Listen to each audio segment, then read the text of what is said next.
अथ नारद गीता। महाभारत के शांति पर्व में 3 अध्याय वाली नारद गीता प्राप्त होती है। इसमें देवर्षि नारद जी द्वारा श्री सुखदेव जी को ज्ञान तथा वैराग्य का उपदेश दिया गया है। इसी क्रम में सदाचार की प्रेरणा देते हुए धैर्य तथा अनासक्ति पर विशेष बल दिया गया है। उसके बाद मनुष्य को प्रारब्धानुसार प्राप्त सुख दुख आदि का वर्णन है। प्रारब्ध स्वयं उसी के पूर्वकृत कर्मों के परिणाम स्वरूप बनता है तथा मनुष्य परवश होकर उन्हें भोगने को विवश होता है। अतः अहम बुद्धि का सर्वथा त्याग करके बंधन मुक्त हो सनातन पद को प्राप्त करना चाहिए। यही तथ्य इस गीता में बहुत रोचक ढंग से बताया गया है।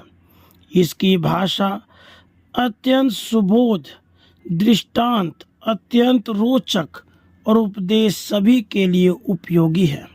तो आइए नारद गीता का श्रवण करते हैं। पहला अध्याय, सुखदेव जी को नारद जी द्वारा वैराग्य और ज्ञान का उपदेश देना। भीष्म जी कहते हैं, हे युधिष्ठिर, व्यास जी के चले जाने के बाद उस सुने आश्रम में स्वाध्याय परायण सुखदेव जी से अपना इच्छित वेदों का अर्थ कहने के लिए देवर्षि नारद जी पधारे। देवर्षि नारद जी को उपस्थित देखकर सुखदेव ने वेदोक्त विधि से अर्घ्य आदि निवेदन करके उनका पूजन किया। उस समय नारद जी ने प्रसन्न होकर कहा, हे वत्स, तुम धर्मात्माओं में श्रेष्ठ हो। बताओ, तुम्हें किस श्रेष्ठ वस्तु की प्राप्ति कराऊं? यह बात उन्होंने बड़े हर्ष के साथ कही। भरत नंदन, नारद जी की यह बात सुनकर सुखदेव जी ने कहा, इस लोक में जो परम कल्याण का साधन हो उसी का मुझे उपदेश देने की कृपा करें। नारद जी ने कहा, वत्स, पूर्व काल की बात है। पवित्र अंतःकरण वाले ऋषियों ने तत्व ज्ञान प्राप्त करने की इच्छा से प्रश्न किया। उसके उत्तर में भगवान सनत कुमार ने यह उपदेश दिया, विद्या के समान कोई नेत्र नहीं है, सत्य के समान कोई तप नहीं है, राग के समान कोई दुख नहीं है और त्याग के समान कोई सुख नहीं है। पाप कर्मों से दूर रहना, सदा पुण्य कर्मों का अनुष्ठान करना, श्रेष्ठ पुरुषों के बर्ताव और सदाचार का पालन करना, यही सर्वोत्तम श्रेय अर्थात कल्याण का साधन है। जहाँ सुख का नाम भी नहीं है, ऐसे इस मानव शरीर को पाकर जो विषयों में आसक्त होता है वह मोह को प्राप्त होता है। विषयों का संयोग दुख रूपी है, अतः दुखों से छुटकारा नहीं दिला सकता। विषय आसक्त पुरुष की बुद्धि चंचल होती है, वह मोह जाल को बढ़ाने वाली है। मोह जाल से बंधा हुआ पुरुष इस लोक तथा परलोक में दुख ही भोगता है। जिसे कल्याण प्राप्ति की इच्छा हो उसे सभी उपायों से काम और क्रोध को दबाना चाहिए, क्योंकि ये दोनों दोष कल्याण का नाश करके ही उद्यत रहते हैं। मनुष्य को चाहिए कि सदा तप को क्रोध से, लक्ष्मी को डाह से, विद्या को मान अपमान से और अपने आप को परमात्मा से बचाए। क्रूर स्वभाव का परित्याग सबसे बड़ा धर्म है। क्षमा सबसे बड़ा बल है।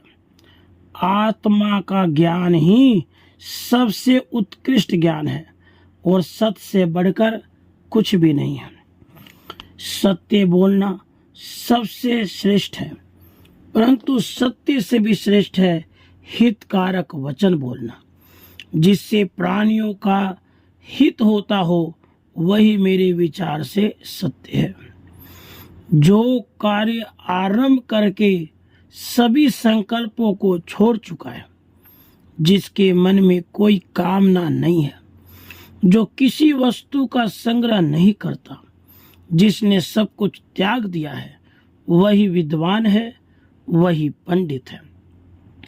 जो अपने वश में की हुई इंद्रियों के द्वारा यहाँ अनासक्त भाव से विषयों का अनुभव करता है, जिसका चित्त शांत, निर्विकार और एकाग्र है, तथा जो आत्म स्वरूप प्रतीत होने वाले देह और इंद्रियां हैं, उनके साथ रहकर भी उनसे तद्रूप न हो अलग सा ही रहता है, वह मुक्त है और उसे बहुत शीघ्र परम कल्याण की प्राप्ति होती है। हे मुनि, जिसकी किसी प्राणी की ओर दृष्टि नहीं जाती, जो किसी का स्पर्श और किसी से बातचीत नहीं करता, वह परम कल्याण को प्राप्त होता है। किसी भी प्राणी की हिंसा न करे, सबके प्रति मित्र भाव रखे, मनुष्य जन्म पाकर किसी के साथ दुश्मनी न करे। जो आत्म तत्व का ज्ञाता, मन को वश में रखने वाला है, उसके लिए यही परम कल्याण का साधन बताया गया है कि वह किसी वस्तु का संग्रह न करे, संतोष रखे, कामना और चंचलता को त्याग दे। हे सुखदेव, तुम संग्रह का त्याग करके जितेंद्रिय हो जाओ, उस पद को प्राप्त करो जो इस लोक और परलोक में भी निर्भय एवं सर्वथा शोक रहित है। जिन्होंने भोगों का परित्याग कर दिया है, वे कभी शोक में नहीं पड़ते हैं। इसलिए प्रत्येक मनुष्य को भोग आसक्ति का त्याग करना चाहिए। भोगों का त्याग कर देने पर तुम दुख और संताप से छूट जाओगे। जो परमात्मा को जीतने की इच्छा रखता हो, उसे तपस्वी, जितेंद्रिय, मननशील, संयत और विषयों में अनासक्त रहना चाहिए।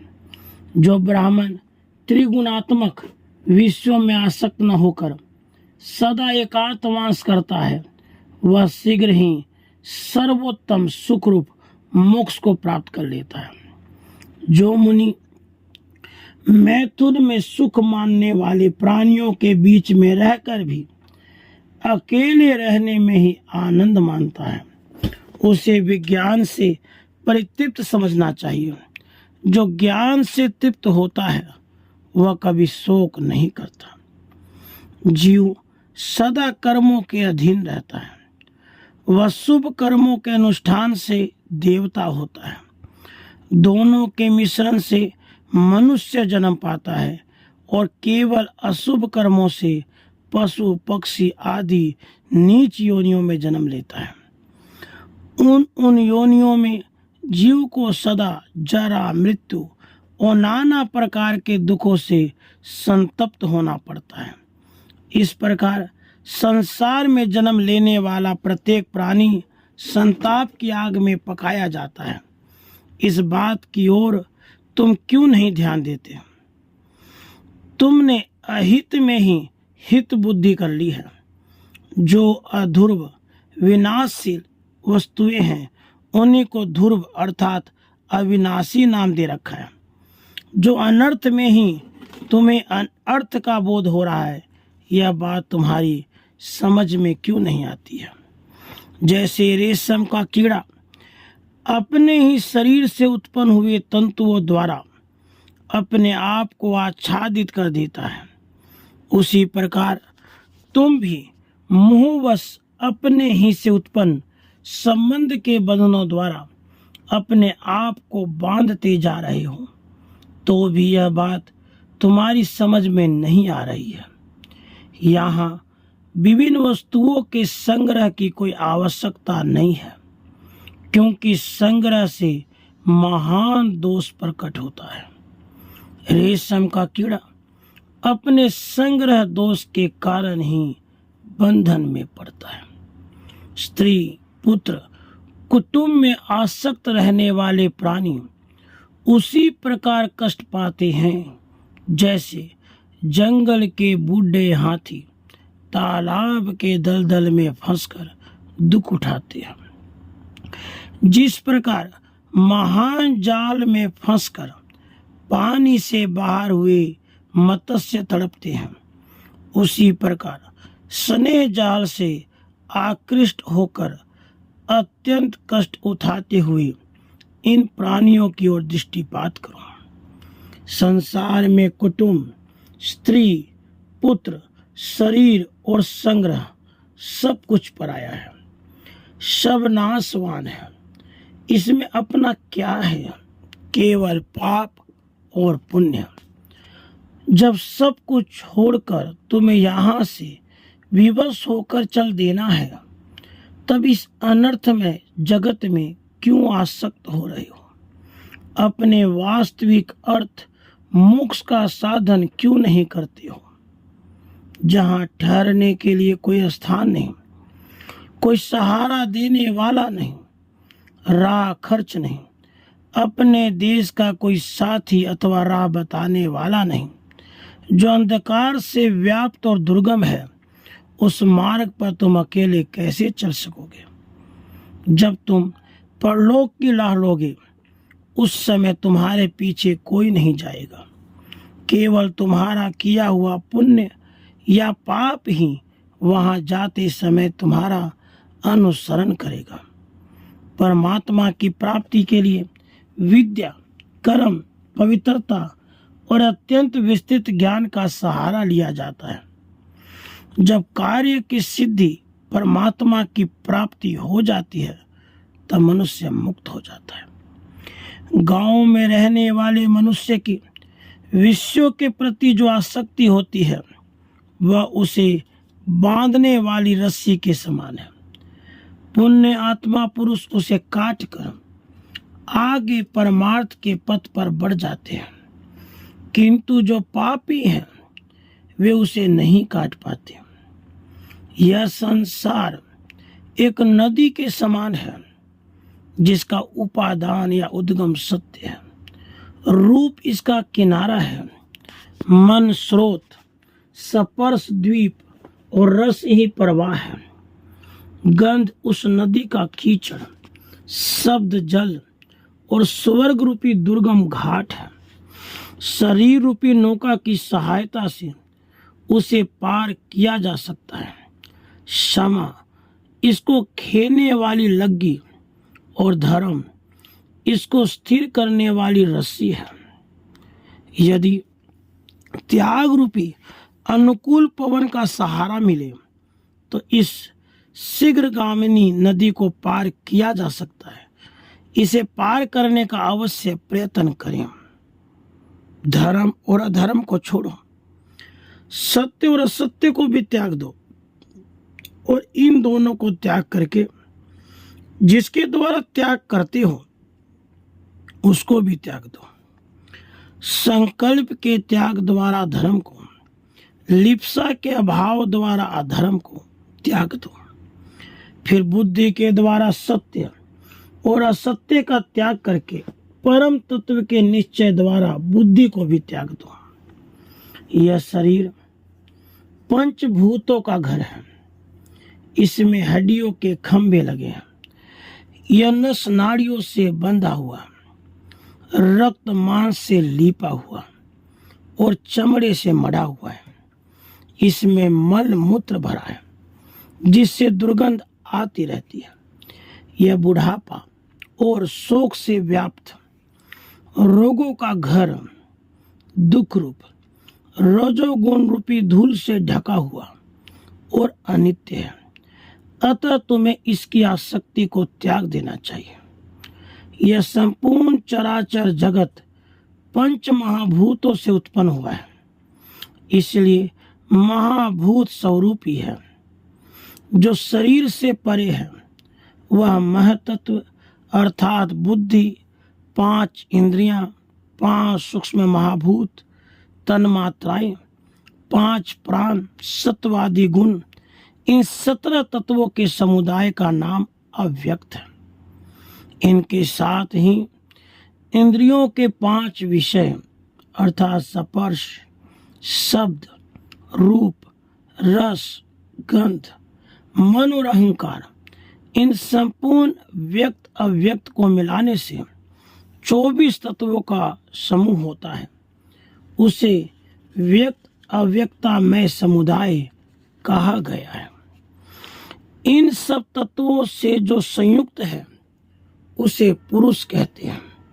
जो पुरुष धर्म, अर्थ, काम, सुख दुख और जीवन मरण के तत्व को ठीक ठीक समझता है, वही उत्पत्ति और प्रलय के तत्व को भी यथार्थ रूप से जानता है। ज्ञान के संबंध में जितनी बातें हैं उन्हें परंपरा से जानना चाहिए। जो पदार्थ इंद्रियों द्वारा ग्रहण किए जाते हैं उन्हें व्यक्त कहते हैं, और जो इंद्रियों के अगोचर होने के कारण अनुमान से जाने जाते हैं उनको अव्यक्त कहते हैं। जिनकी इंद्रियां अपने वश में है वे मनुष्य उसी प्रकार तृप्त हो जाते हैं जैसे वर्षा की धारा से प्यासा मनुष्य। ज्ञानी पुरुष अपने को प्राणियों में व्याप्त और प्राणियों को अपने में स्थित देखते हैं। उस परावरदर्शी ज्ञानी पुरुष की ज्ञान मूलक शक्ति कभी नष्ट नहीं होती। जो संपूर्ण भूतों को भी सभी अवस्थाओं में सदा देखा करता है, वह संपूर्ण प्राणियों के सहवास में आकर भी कभी अशुभ कर्मों से युक्त नहीं होता, अर्थात अशुभ कर्म नहीं करता। जो ज्ञान के बल से मोहजनित नाना प्रकार के कलेशों से पार हो गया है, उसके लिए जगत में बौद्धिक प्रकार से कोई भी लोक व्यवहार का मार्ग अवरुद्ध नहीं होता।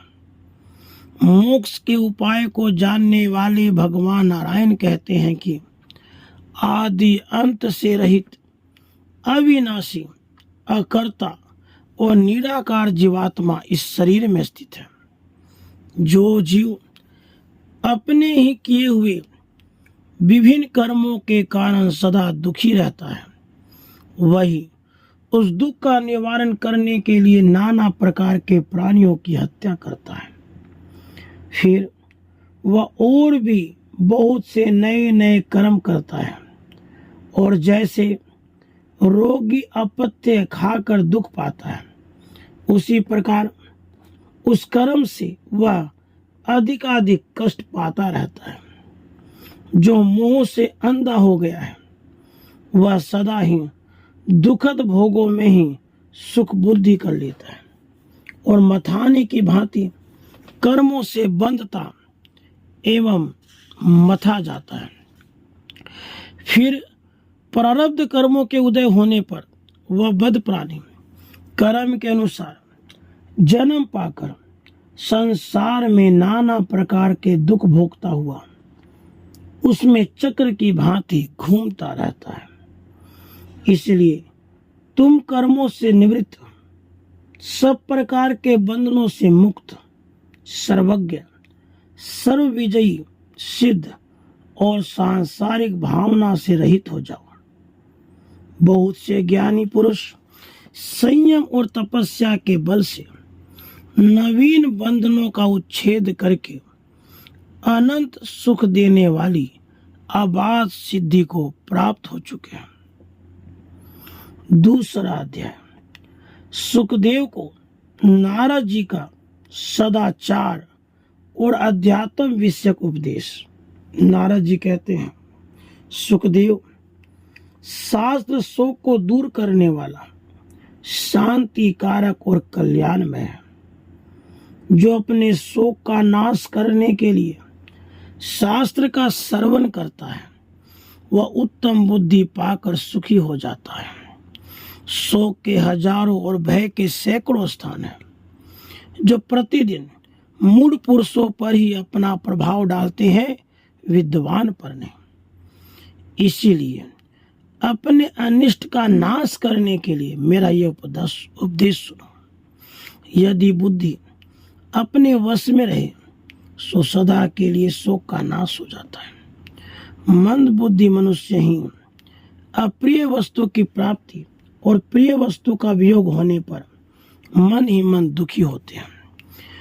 जो वस्तु भूतकाल के गर्भ में छिप गई, नष्ट हो गई, उसके गुणों का स्मरण नहीं करना चाहिए, क्योंकि जो आदर पूर्वक उसके गुणों का चिंतन करता है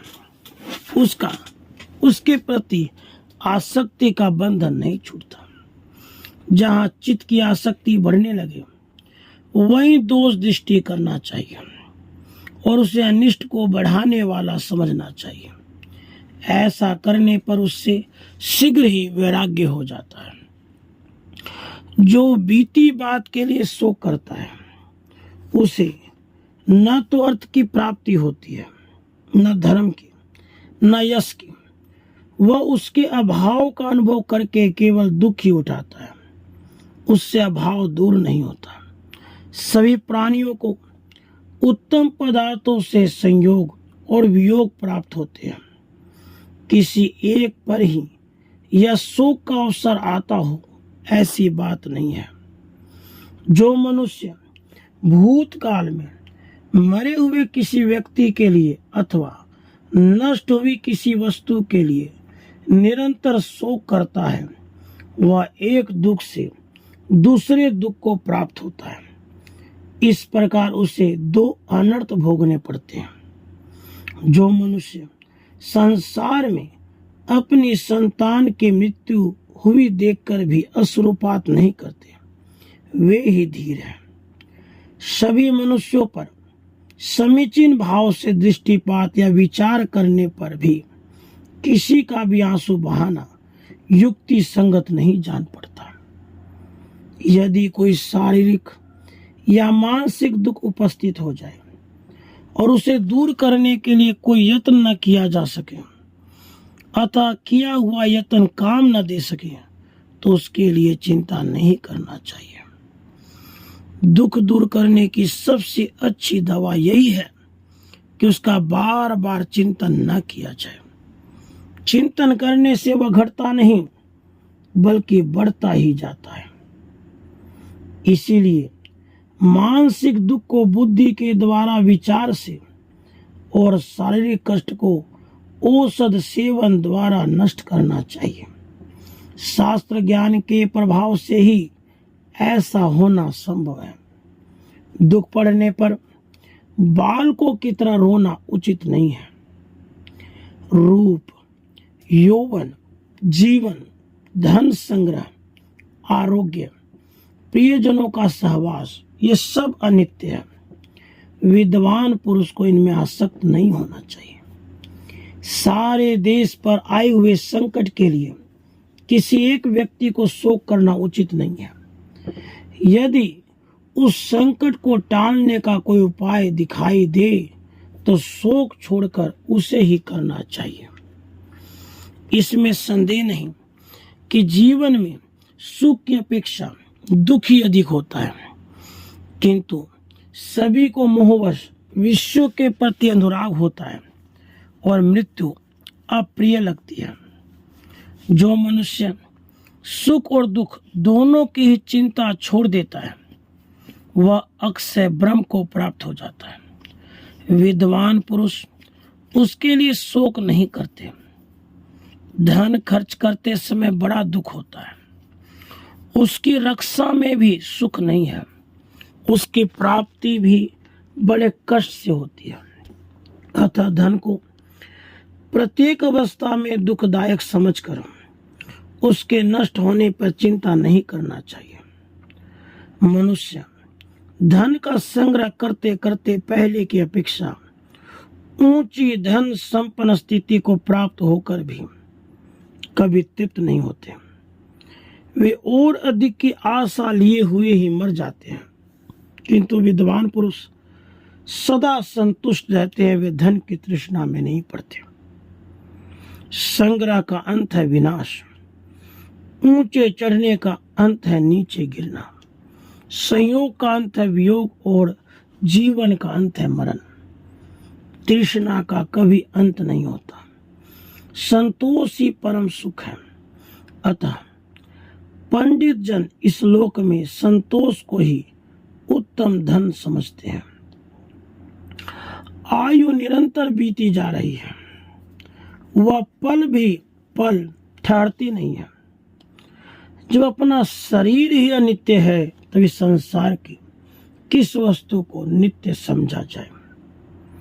जो मनुष्य सब प्राणियों के भीतर मन से परे परमात्मा की स्थिति जानकर उन्हीं का चिंतन करते हैं, वे संसार यात्रा समाप्त होने पर परम पद का साक्षात्कार करते हुए शोक के पार हो जाते हैं। जैसे जंगल में नई नई घास की खोज में विचरते हुए अतृप्त पशु को सहसा व्याघ्र आकर दबोच लेता है, उसी प्रकार भोगों की खोज में लगे हुए अतृप्त मनुष्य को मृत्यु उठा ले जाती है। तथापि सबको दुख से छूटने का उपाय अवश्य सोचना चाहिए। जो शोक छोड़कर साधन आरंभ करता है और किसी व्यसन में आसक्त नहीं होता, वह निश्चय ही दुखों से मुक्त हो जाता है। धनी हो या निर्धन, सबको उपभोग काल में शब्द, स्पर्श, रूप, गंध, उत्तम रस आदि विषयों में किंचित सुख की प्रतीति होती हो, उपभोग के बाद नहीं। प्राणियों के एक दूसरे से संयोग होने के पहले कोई दुख नहीं रहता। जब संयोग के बाद वियोग होता है तभी सबको दुख हुआ करता है। अतः अपने स्वरूप में स्थित विवेकी पुरुष को किसी के वियोग में कभी भी शोक नहीं करना चाहिए। मनुष्य को चाहिए कि वह धैर्य के द्वारा शिश्न और उदर की, नेत्र के द्वारा हाथ और पैर की, मन के द्वारा आंख और कान की, सत विद्या के द्वारा मन और वाणी की रक्षा करें। जो पूजनीय और अन्य मनुष्यों में आसक्ति को हटाकर विनीत भाव से विचरण करता है, वही सुखी और वही विद्वान है। जो अध्यात्म विद्या में अनुरुक्त, कामना शून्य, भोग आसक्ति से दूर है, जो अकेला ही विचरण करता है, वही सुखी है। तीसरा अध्याय। नारद जी का सुखदेव को कर्म फल प्राप्ति में परतंत्रता विषय को उपदेश। सुखदेव जी का सूर्य लोक में जाने का निश्चय। नारद जी कहते हैं, हे सुखदेव, जब मनुष्य सुख को दुख और दुख को सुख समझने लगता है, उस समय बुद्धि, उत्तम नीति और पुरुषार्थ भी उसकी रक्षा नहीं कर पाते। अतः मनुष्य को स्वभावतः ज्ञान प्राप्ति के लिए यत्न करना चाहिए, क्योंकि यत्न करने वाला पुरुष कभी दुख में नहीं पड़ता। आत्मा सबसे बढ़कर प्रिय है। अतः जरा, मृत्यु और रोगों के कष्ट से उसका उद्धार करें। शारीरिक और मानसिक रोग सुदृढ़ धनुष धारण करने वाले वीर पुरुषों के छोड़े हुए तीक्ष्ण बाणों के समान शरीर को पीड़ा देते हैं। तृष्णा से व्यथित, दुखी एवं विवश होकर जीने की इच्छा रखने वाले मनुष्य का शरीर विनाश की ओर ही खींचता चला जाता है। जैसे नदियों का प्रवाह आगे की ओर बढ़ता चला जाता है, पीछे की ओर नहीं लौटता, उसी प्रकार रात और दिन भी मनुष्यों की आयु का अपहरण करते हुए बारंबार आते और बीतते चले जाते हैं। शुक्ल और कृष्ण दोनों पक्षों का निरंतर होने वाला यह परिवर्तन मनुष्यों को जरा जीर्ण कर रहा है। यह कुछ क्षण के लिए भी विश्राम नहीं लेता है। सूर्य प्रतिदिन अस्त होते और फिर उदय लेते हैं। वे स्वयं अजर होकर भी प्रतिदिन प्राणियों के सुख और दुख को जीर्ण करते रहते हैं। ये रात्रियां मनुष्यों के लिए कितनी ही अपूर्व तथा असंभावित प्रिय अप्रिय घटनाएं लिए आती और चली जाती हैं। यदि जीव के लिए किए हुए कर्मों का फल पराधीन न होता तो जो जिस वस्तु की इच्छा करता वह अपनी उस कामना को रुचि के अनुसार प्राप्त कर लेता। बड़े बड़े संयमी, बुद्धिमान और चतुर मनुष्य भी समस्त कर्मों से शांत होकर असफल होते देखे चले जाते हैं, किंतु दूसरे मूर्ख, गुणहीन और अधम मनुष्य भी किसी का आशीर्वाद न मिलने पर भी संपूर्ण कामनाओं से संपन्न दिखाई देते हैं। कोई कोई मनुष्य तो सदा प्राणियों की हिंसा में लगा रहता है और सब लोगों को धोखा दिया करता है, तो भी वह सुख ही भोगता भोगता बूढ़ा होता है। कितने ही ऐसे हैं जो कोई काम न करके चुपचाप बैठे रहते हैं, फिर भी लक्ष्मी उनके पास अपने आप पहुंच जाती है। और कुछ लोग काम करके भी अपने प्राप्य वस्तु को उपलब्ध नहीं कर पाते। इसमें स्वभावतः पुरुष का ही अपराध है। वीर्य कहीं और उत्पन्न होता है और संतान उत्पादन के लिए कहीं और चला जाता है। कभी तो वह योनि में पहुंचकर गर्भ धारण करने में समर्थ होता है और कभी नहीं होता। कभी कभी आम के बोर के समान वह व्यर्थ ही झड़ जाता है। कुछ लोग पुत्र की इच्छा रखते हैं और उस पुत्र के भी संतान चाहते हैं और इसकी सिद्धि के लिए सब प्रकार से प्रयत्न करते हैं, तो भी उनके एक अंडा भी उत्पन्न नहीं होता। बहुत से मनुष्य बच्चा पैदा होने से उसी तरह डरते हैं जैसे क्रोध में भरे हुए बिस्तर सर्प से लोग भयभीत रहते हैं। फिर भी उनके यहाँ दीर्घजीवी पुत्र उत्पन्न होता है और क्या मजाल कि वह कभी किसी तरह रोग आदि से मृतक तुल्य हो सके। पुत्र की अभिलाषा रखने वाले दीन स्त्री पुरुषों द्वारा देवताओं की पूजा होती है और तपस्या करके 10 मास तक गर्भ धारण किया जाता है, फिर भी उनके कुलांगार पुत्र उत्पन्न होते हैं। बहुत से ऐसे हैं जो आमोद प्रमोद में ही जन्म धारण करके पिता के संचित किए हुए अपार धन धान्य और विपुल भोगों के अधिकारी होते हैं। पति पत्नी की पारस्परिक इच्छा के अनुसार मैथुन के लिए जब उनका समागम होता है, उस समय किसी उपद्रव के समान गर्भ योनि में प्रवेश करता है, जिसका स्थूल शरीर क्षीण हो गया है, जो कफ और मांस में शरीर से घिरा हुआ है। उस देहधारी प्राणी को मृत्यु के बाद शीघ्र ही दूसरा शरीर उपलब्ध हो जाता है। जैसे एक नौका के भग्न होने पर उसमें बैठे हुए लोगों को उतारने के लिए दूसरी नाव प्रस्तुत होती है, उसी प्रकार एक शरीर से मृत्यु के प्राप्त होते हुए जीव को लक्ष्य करके मृत्यु के बाद उसके कर्म फल भोग के लिए दूसरा नाशवान शरीर उपस्थित कर दिया जाता है। हे सुखदेव, पुरुष स्त्री के साथ समागम करके उसके उदर में जिस अचेतन शुक्र बिंदु को स्थापित करता है वही गर्भ रूप में परिणत हो जाता है। फिर वह गर्भ किस यत्न से यहाँ जीवित रहता है, क्या तुम कभी इस पर विचार करते हो? जहाँ खाए हुए अन्न और जल पच जाते हैं, सभी तरह के भक्ष्य पदार्थ जीर्ण हो जाते हैं, उसी पेट में पड़ा हुआ गर्भ अन्न के समान क्यों नहीं पच जाता? गर्भ में मल और मूत्र के धारण करने और त्याग में कोई स्वभाव नियत गति नहीं है, किंतु कोई स्वाधीन करता नहीं। कुछ गर्भ माता के पेट से गिर जाते हैं, कुछ जन्म लेते हैं, कितनों को ही जन्म लेने के बाद मृत्यु हो जाती है। इस योनि संबंध से कोई सकुशल जीता हुआ बाहर निकल आता है, तब कोई संतान को प्राप्त होता है और पुनः परस्पर के संबंध में संलग्न हो जाता है। अनादिकाल से उत्पन्न होने वाले शरीर के साथ जीवात्मा अपना संबंध स्थापित कर लेता है।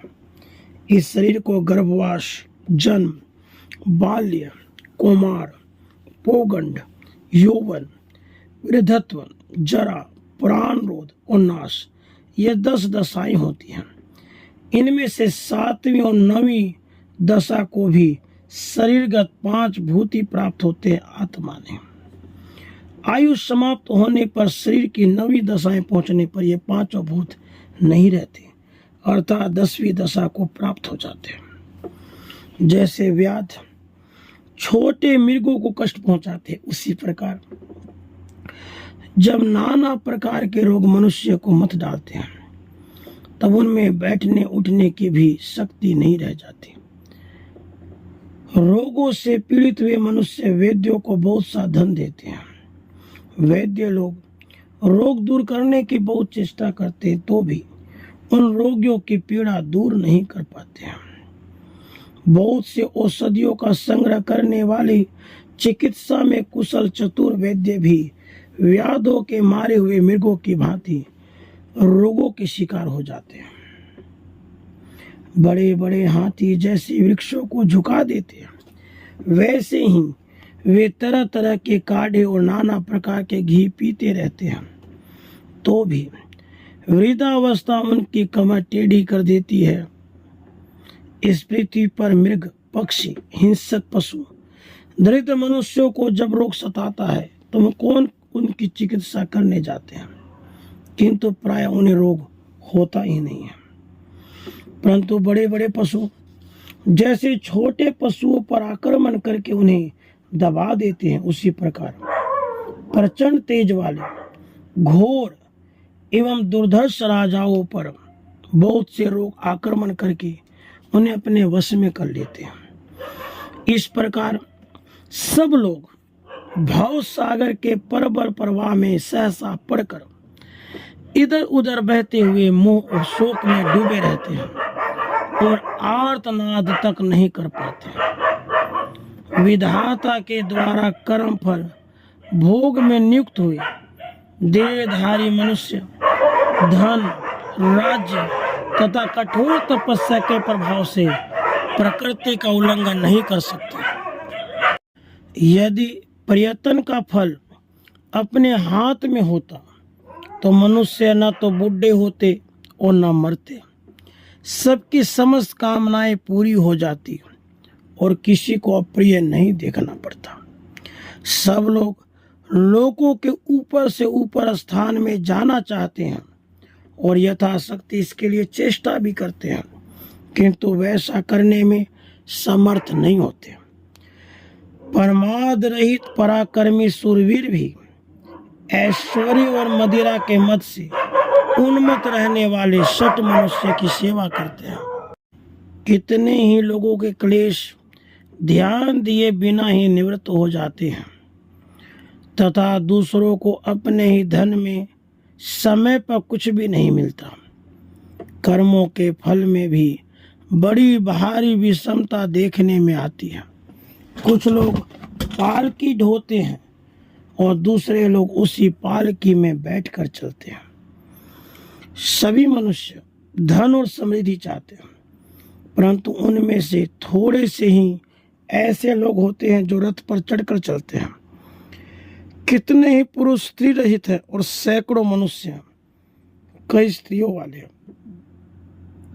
सभी प्राणी सुख दुख आदि द्वंद्वों में रम रहे हैं। मनुष्य उनमें से एक एक का अनुभव करते हैं। किसी को सुख का अनुभव होता है, किसी को दुख का। यह जो ब्रह्म नामक वस्तु है, इसे सबसे भिन्न एवं विलक्षण समझो। इसके विषय में तुम्हें मोहग्रस्त नहीं होना चाहिए। धर्म और अधर्म को छोड़ो, सत्य और असत्य दोनों का त्याग करो। सत्य और असत्य दोनों का त्याग करके जिससे त्याग करते हो उस अहंकार का भी त्याग करो। मुनि श्रेष्ठ, यह मैंने तुमसे परम गुड़ बात बतलाई है, जिससे देवता लोग मर्त्य लोग छोड़कर स्वर्ग लोक को चले गए। नारद की बात सुनकर परम बुद्धिमान और धीरचित सुखदेव जी ने मन ही मन बहुत विचार किया, परंतु सहसा वे किसी निश्चय पे न पहुंच सके। वे सोचने लगे, स्त्री पुरुषों के झमेले में पहले से महान क्लेश होगा, विद्याभ्यास में भी बहुत अधिक परिश्रम है। कौन सा ऐसा उपाय है जिससे सनातन पद प्राप्त हो जाए? उस साधन में क्लेश तो थोड़ा हो किंतु अभ्युदय महान हो। उसके बाद उन्होंने 2 घड़ी तक अपने निश्चित गति के विषय में विचार किया। फिर भूत और भविष्य के ज्ञाता सुखदेव जी को अपने धर्म की कल्याणमयी परम गति का निश्चय हो गया। फिर वे सोचने लगे, मैं सब प्रकार के उपाधियों से मुक्त होकर किस प्रकार उस उत्तम गति को प्राप्त करूं जहां से फिर इस संसार सागर में आना ना पड़े, जहां जाने पर संसार की पुनरावृत्ति नहीं होती। मैं उसी परम भाव को प्राप्त करना चाहता हूँ। सब प्रकार की आसक्तियों का परित्याग करके मैंने मन के द्वारा उत्तम गति प्राप्त करने का निश्चय किया है। अब मैं वहीं जाऊंगा जहाँ मेरे आत्मा को शांति मिलेगी और मैं अक्षय, अविनाशी और सनातन रूप में स्थित रहूंगा। परंतु योग के बिना उस परम गति को नहीं प्राप्त किया जा सकता। बुद्धिमान को कर्म के निकृष्ट बंधन से बंधा रहना उचित नहीं है। अतः मैं योग का आश्रय ले इस देह गेम का परित्याग करके वायु रूप हो तेज रासोमयी सूर्य मंडल में प्रवेश करूंगा। देवता लोग चंद्रमा का अमृत पीकर जिस प्रकार उसे सिन कर देते हैं, उसी प्रकार सूर्य देव का क्षय नहीं होता। धूम मार्ग से चंद्रमंडल में गया हुआ जीव कर्म भोग समाप्त होने पर कंपित हो फिर इस पृथ्वी पर गिर पड़ता है। इसी प्रकार नूतन कर्म फल भोगने के लिए वह पुनः चंद्रलोक में जाता है। सारांश यह है कि चंद्रलोक में जाने वाले को आवागमन से छुटकारा नहीं मिलता है। इसके सिवा चंद्रमा सदा घटता बढ़ता रहता है। उसकी हास बुद्धि का क्रम कभी टूटता नहीं है। इन सब बातों को जानकर मुझे चंद्रलोक में जाने या हास विधि के चक्कर में पड़ने की इच्छा नहीं होती है। सूर्यदेव अपने प्रचंड किरणों से समस्त जगत को संतप्त करते हैं। वे सब जगह में तेज को स्वयं ग्रहण करते हैं। उनके तेज का कभी हास नहीं होता, इसलिए उनका मंडल सदा अक्षय बना रहता है। अतः उद्दीप्त तेज वाले आदित्य मंडल में जाना ही मुझे अच्छा जान पड़ता है। इससे मैं निर्विकचित होकर निवास करूंगा। किसी के लिए भी मेरा पराभव करना कठिन होगा। इस शरीर को सूर्यलोक में छोड़कर मैं ऋषियों के साथ सूर्यदेव के अत्यंत दूसरा तेज में प्रवेश कर जाऊंगा। इसके लिए मैं नाग, नग, पृथ्वी, पर्वत, दिशा, द्युलोक, देव, दानव, गंधर्व, पिशाच, सर्प और राक्षसों से आज्ञा मांगता हूँ। आज मैं निस्संदेह जगत के संपूर्ण भूतों में प्रवेश करूंगा। समस्त देवता और ऋषि मेरी योग शक्ति का प्रभाव देखे। ऐसा निश्चय करके सुखदेव जी ने विश्वविख्यात देवर्षि नारद जी से आज्ञा मांगी। उनसे आज्ञा लेकर वे अपने पिता व्यास देव जी के पास गए। वहाँ अपने पिता महात्मा श्री कृष्ण देव पायन मुनि को प्रणाम करके सुखदेव जी ने उनकी प्रदक्षिणा की और उनसे जाने के लिए आज्ञा मांगी। सुखदेव जी के यह बात सुनकर अत्यंत प्रसन्न हुए महात्मा व्यास ने कहा, बेटा आज यहीं रहो, जिससे तुम्हें जी भर दिहार कर अपने नृत्य को तृप्त कर लूं। परंतु सुखदेव जी स्नेह बंधन का तोड़कर निरपेक्ष हो गए थे। तत्व के विषय में उन्हें कोई संशय नहीं रह गया था। अतः बारंबार मोक्ष का ही निरंतर चिंतन करते हुए उन्होंने वहां से जाने का ही विचार किया। पिता को वहीं छोड़कर मुनि श्रेष्ठ सुखदेव सिद्ध समुदाय से सेवित विशाल कैलाश शिखर पर चले गए। राधे कृष्ण, राधे कृष्ण।